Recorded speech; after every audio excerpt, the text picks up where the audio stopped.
भगवान शिव और कुबेर की कहानी। कुबेर, जिनको धन का देवता कहा जाता है, वह यक्षों के भी देवता थे। कहते हैं कि लंका पहले कुबेर की थी। रावण ने जब लंका पर कब्जा किया और कुबेर को वहां से निकाल दिया तो कुबेर की मुख्य भूमि की तरफ जाना पड़ा। प्रजा और राज्य को खोने के बाद कुबेर निराश हो गया था, इसलिए उसने भगवान शिव की आराधना की और भक्ति शुरू कर दी। इस तरह से कुबेर एक शिव भक्त बन गया। कुबेर ने बहुत बड़ी तपस्या की और भगवान शिव को प्रसन्न किया। भगवान शिव ने उसकी तपस्या से प्रसन्न होकर उसे एक नया राज्य दिया और संसार का सारा धन उसको दे दिया। इस तरह से कुबेर धन का देवता बन गया और लोग धन और कुबेर को एक समान मानने लगे। संसार का सबसे धनी व्यक्ति बनने के बाद कुबेर भगवान शिव को बहुत कीमती कीमती वस्तुएं चढ़ाने लगा।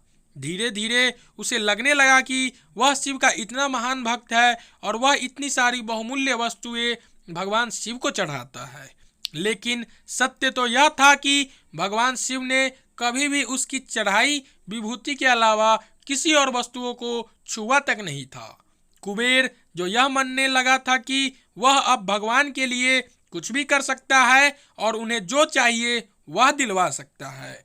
कुबेर एक बार भगवान शिव के यहाँ पहुंचा और उनसे कहा, मैं आपके लिए कुछ करना चाहता हूँ, आप मुझे बताइए मैं आपके लिए क्या कर सकता हूँ। भगवान शिव ने कहा, तुम मेरे लिए कुछ नहीं कर सकते, क्योंकि कुछ करने के लिए मेरी कोई आवश्यकता है ही नहीं। लेकिन कुबेर शिव जी से बहुत आग्रह करने लगा कि वह उनके लिए कुछ करना चाहता है। दरअसल यह कुबेर का अहंकार बोल रहा था। भगवान शिव ने अपने भक्त को सही मार्ग पर लाने के लिए एक लीला रची। शिव जी ने कहा, देखो कुबेर, मुझे तो कुछ भी नहीं चाहिए। अगर तुम करना ही चाहते हो तो वह जो बालक है, भगवान शिव ने गणेश जी की तरफ उंगली दिखाते हुए कहा, वह हमेशा भूखा रहता है, उसे एक दिन अच्छे से पेट भरकर खाना खिला दो, बस इतना मेरे लिए काफी होगा। कुबेर ने मन ही मन सोचा कि भगवान ने मुझसे मांगा भी तो क्या, एक बच्चे को खाना खिलाने का। बस यह सोचकर कुबेर गणेश जी को अपने साथ भोजन कराने के लिए गया। शुरू में कुबेर ने अपने कुछ रसोइयों द्वारा खाना बनाकर गणेश जी को स्वादिष्ट आना परोसा, लेकिन उसने देखा कि गणेश जी खाते ही जा रहे हैं तो उसने कई सैकड़ों रसोइयों को बुलाकर प्रचुर मात्रा में खाना बनाना शुरू रखा। एक तरफ खाना बनता जा रहा था और एक तरफ गणेश जी उसे खाते जा रहे थे। गणेश जी को इतना खाते देख कुबेर की चिंता बढ़ने लगी। कुबेर ने गणपति से कहा, गणेश जी आप रुक जाइए, इतना ज्यादा खाएंगे तो आपका पेट फट जाएगा। गणपति जी ने मुस्कुराते हुए कुबेर से कहा, आप मेरी चिंता मत कीजिए, आप अपना वचन पूरा कीजिए, मुझे भूख लगी है, मुझे खाना खिलाइए।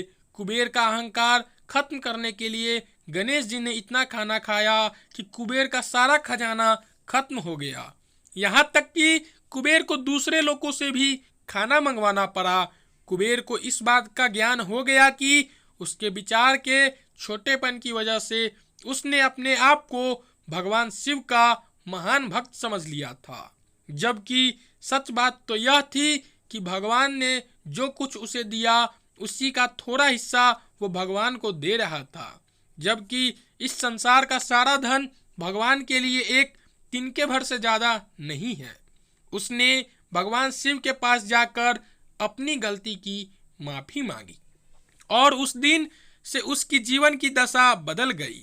दोस्तों, भगवान शंकर कितने दयालु और भोले हैं, इस बात से हम सभी परिचित हैं। वह अपने अच्छे और बुरे सभी भक्तों पर अपनी दया दृष्टि रखते हैं। पूरी कहानी ध्यान से पढ़ने के लिए धन्यवाद। अंत में यही कहूँगा, भोलेनाथ आप सभी को सुखी रहें। अगर आप भी भोलेनाथ के परम भक्त हैं तो ऐसे ही हर रोज एक नया कहानी देखने के लिए हमारे चैनल को सब्सक्राइब कर दे और कहानी पसंद आई हो तो कहानी को एक लाइक कर दे और कमेंट में हर हर महादेव जरूर लिखे।